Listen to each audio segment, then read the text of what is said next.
Hello friends, मैं हूं doctor नीलम। आज हम बात करेंगे रिफ्लक्स नेफ्रोपैथी। रिफ्लक्स नेफ्रोपैथी का मतलब क्या होता है? रिफ्लक्स का मतलब होता है कोई चीज़ ऊपर को आना, और नेफ्रोपैथी होता है किडनी का डैमेज होना। मतलब किसी चीज़ के ऊपर आने से जब किडनी डैमेज होती है तो वो जो क्या है वो होता है यूरिन, मूत्र, जिसके ऊपर आने की वजह से किडनी डैमेज होती है। नॉर्मली दो गुर्दे होते हैं, राइट में लेफ्ट में, और गुर्दे से पाइप्स निकलते हैं जिसको यूरेटर कहा जाता है। गुर्दे से पाइप नीचे पेशाब की थैली के साथ जुड़ती है। तो नॉर्मली जो किडनी फिल्टर करती है लिक्विड, वो आपका गुर्दे से पाइप में होकर नीचे पेशाब की थैली तक आता है, और फिर एक दूसरी पाइप जो पेशाब की थैली से बाहर निकलती है, जिससे कि मूत्र शरीर से बाहर निकल जाता है।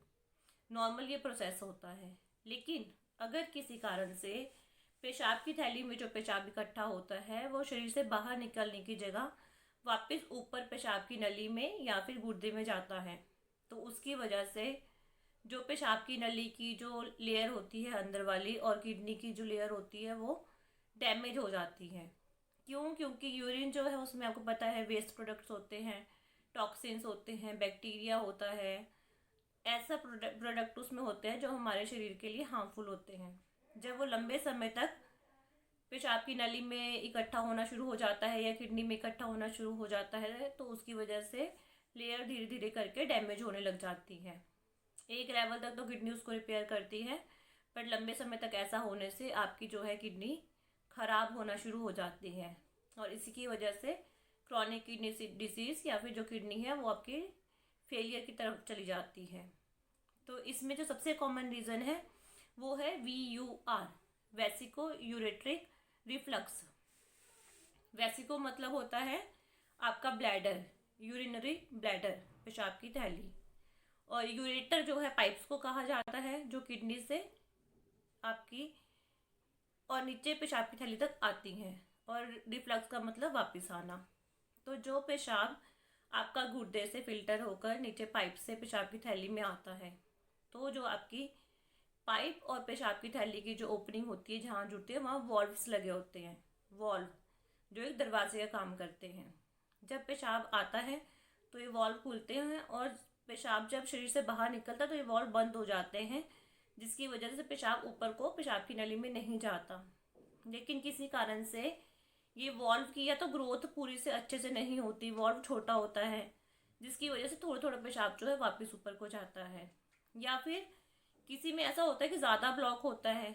जैसे बच्चों में प्रॉब्लम कॉमन होती है, जैसे जैसे बच्चे की ग्रोथ होती है तो वॉल्व की ग्रोथ हो भी जाती है, किसी में नहीं भी होती। तो ये डिपेंड करता है कि आपका जो वॉल्व है या इसमें कितनी जो है ऑब्स्ट्रक्शन है, कितना ब्लॉक किया, ओपनिंग कितनी बंद है, कितनी खुली हुई है। अगर थोड़ी खुली होगी तो पेशाब थोड़ा सा ऊपर तक जाएगा, पेशाब की नली तक। अगर ये और ज़्यादा बंद है, आपकी जो ओपनिंग जो खुली जगह है वो बंद है ज़्यादा 50% तक, तो पेशाब जो है पाइप में भी जाएगा और ऊपर गुर्दे तक भी चला जाता है। एक तीसरी कंडीशन जिसमें 75% तक जो है ओपनिंग बंद होती है, तो पेशाब की नली और गुर्दा, उसमें इतना पेशाब इकट्ठा हो जाता है कि वो फूल जाता है, डायलर्ट हो जाता है। आपकी पूरी पेशाब की नली फूली हुई आएगी और गुर्दा फूला हुआ आएगा। और किसी में तो बिल्कुल ही कि बंद ही है तो पेशाब जो है पूरा ही ऊपर इकट्ठा होता रहता है, और उसकी वजह से जो फुलावट होती है, जैसे नली फूल गई है, पेशाब की नली, गुर्दा फूल गया है, उसकी वजह से सारी मसल्स और जो स्किन डैमेज होकर किडनी फेलियर हो जाता है। इसको कहते हैं वेसिको यूरेट्रिक रिफ्लक्स।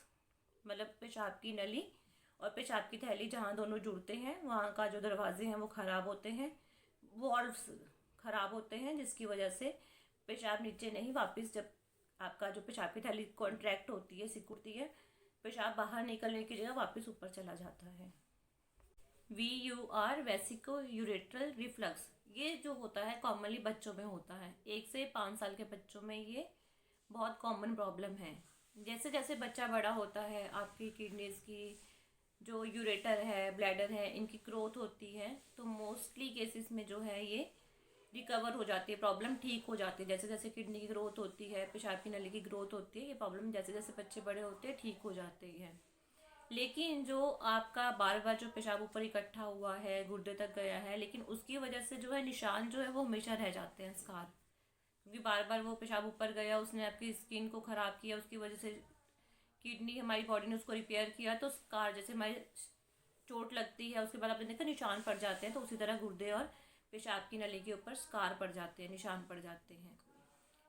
ये एक तरफ भी हो सकती है, दोनों तरफ भी हो सकती है, डिपेंड करता है। ये फैमिली हिस्ट्री भी हो सकती है, जैसे अगर आपकी फैमिलीज में प्रॉब्लम हो तो आगे बच्चों में ये हो जाता है कॉमनली। और जिन बच्चों में ये प्रॉब्लम ठीक नहीं होती है उनको प्रॉब्लम क्रिएट होती है इन फ्यूचर।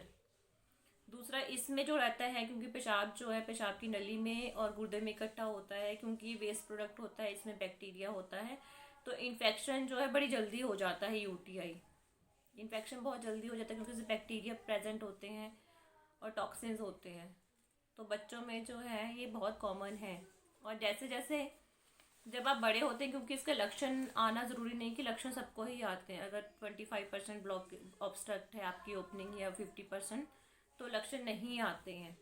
लेकिन जैसे जैसे आप बड़े होते हैं और सूजन, जो गुर्दे में पानी ज़्यादा इकट्ठा होता है, तब आपको बार बार पेशाब जाना पड़ता है, या पानी ज़्यादा गुर्दे में इकट्ठे होने की वजह से गुर्दे में या पेशाब की नली में जो है इस तरफ को दर्द होता है आपको, कमर में, पेट के अगले हिस्से में।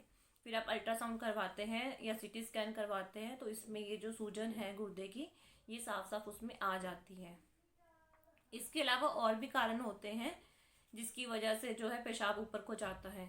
जैसे अगर आपकी मान लीजिए पेशाब की थैली की मांसपेशियां हैं या जो उनकी नसें हैं, वो उसमें कोई कमज़ोरी है, वीकनेस है, या नसें डैमेज है। नॉर्मली जो है पेशाब जो है बाहर को नहीं जा रहा, ऊपर को जा रहा है, नसें कमज़ोर होने की वजह से, नर्व्स जो माइंड से करंट लेकर आती हैं, और जो मांसपेशियां जो कॉन्ट्रैक्ट करती हैं, क्योंकि जब आपकी मांसपेशी कॉन्ट्रैक्ट करेंगी, रिलैक्स करेंगी, तभी तो जो पेशाब है वो आपकी बॉडी से बाहर जाएगा। और ये कॉन्ट्रैक्शन और रिलैक्सेशन गुर्दे में भी होती है। गुर्दे की नली जो होती है, पेशाब की नली, यूरेटर, उसमें भी होता है, और पेशाब की थैली में भी।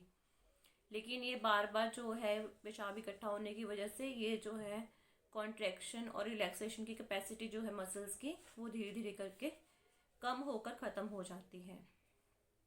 इसमें लक्षण जो होते हैं, शुरुआत में तो लक्षण नहीं आता बच्चों में, लेकिन बच्चे जो है इरिटेट हो जाते हैं, या जैसे मैं बताया इसमें इन्फेक्शन होने के चांसेस रहते हैं, तो बच्चों में बुखार हो जाता है, और बच्चों को भूख जो है वो अच्छे से नहीं लगती है।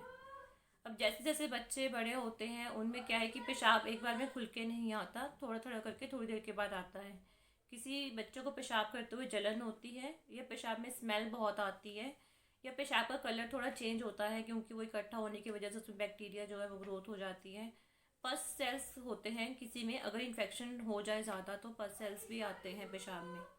और किसी किसी को जो है बहुत ज़्यादा पेन होती है, जितनी स्वेलिंग होती है, किसी को पेन होगा किडनी रीजन पे, आगे पेन जो ऊपर से नीचे आ रहा होगा, या आगे जहाँ पेशाब की थैली है पेट के आगे वाले हिस्से में भी दर्द हो सकता है। और जिन बच्चों में प्रॉब्लम ठीक हो जाती है वो तो ठीक है, लेकिन जिनमें नहीं ठीक होती, उनमें जैसे जैसे प्रॉब्लम बढ़ती है, तो वैसे वैसे करके टीन एज में, जैसे बच्चा 18 साल, 19 साल, 20 साल का होता है, तो उनको बीपी शुरू हो जाता है 20 से 30 साल की एज में। और पेशाब में फिर धीरे धीरे करके प्रोटीन भी आना शुरू हो जाता है, क्योंकि किडनी आपकी इतनी ज़्यादा डैमेज हो चुकी है कि उसकी फिल्टरिंग मेम्ब्रेन पर भी इफेक्ट आ गया है, और वो प्रोटीन आना शुरू हो जाएगा।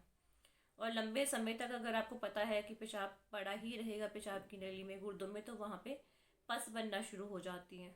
फिर वो जो है क्रॉनिक पाइलोनेफ्राइटिस का रीज़न बन जाता है, क्योंकि लंबे समय तक यूरिन इकट्ठा होगा पेशाब की नली में, किडनी में, फिर इन्फेक्शन होगी, फिर किडनी उसको ठीक करेगी बॉडी हमारी, फिर इन्फेक्शन होगा, फिर ठीक करेगी, फिर इन्फेक्शन होगा, फिर ठीक करेगी, तो फिर वो परमानेंट डैमेज हो जाता है किडनी का, क्योंकि बार बार जो है वो स्ट्रेच होती है स्किन, बिल्कुल वहाँ की हार्ड हो जाएगी, फाइब्रोसिस हो जाएगा, फिर वो काम नहीं करेगी। अब इसमें क्या हो जाता है कि अगर आपकी एक तरफ हो ये प्रॉब्लम, मान लीजिए एक तरफ है, दूसरी तरफ नहीं है, तो आपकी एक किडनी कम काम कर रही है, लेकिन दूसरी किडनी जो है ज़्यादा काम करना पड़ेगा, उसके ऊपर ज़्यादा लोड पड़ेगा।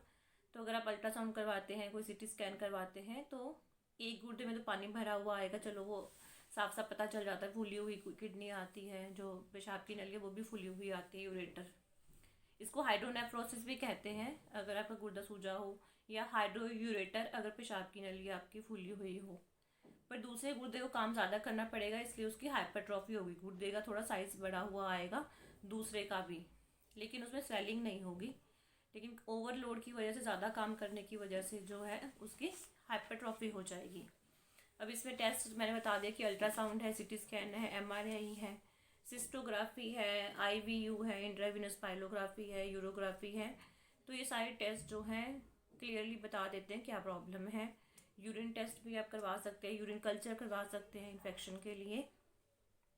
या जिन बच्चों में बहुत ज़्यादा कॉन्स्टिपेशन होता है, छोटी एज में बहुत ज़्यादा कॉन्स्टिपेशन रहता है, उसकी वजह से भी जो है ये प्रॉब्लम हो जाती है कई बार, जिनको सीवियर कॉन्स्टिपेशन होता है।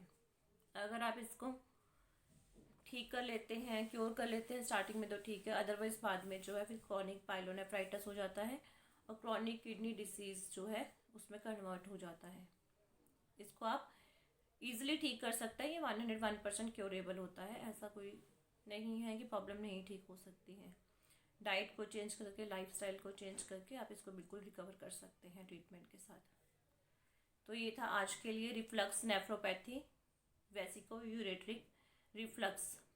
अगर आपको मेरा वीडियो पसंद आए तो लाइक कीजिए, शेयर कीजिए, सब्सक्राइब कीजिए। नमस्ते।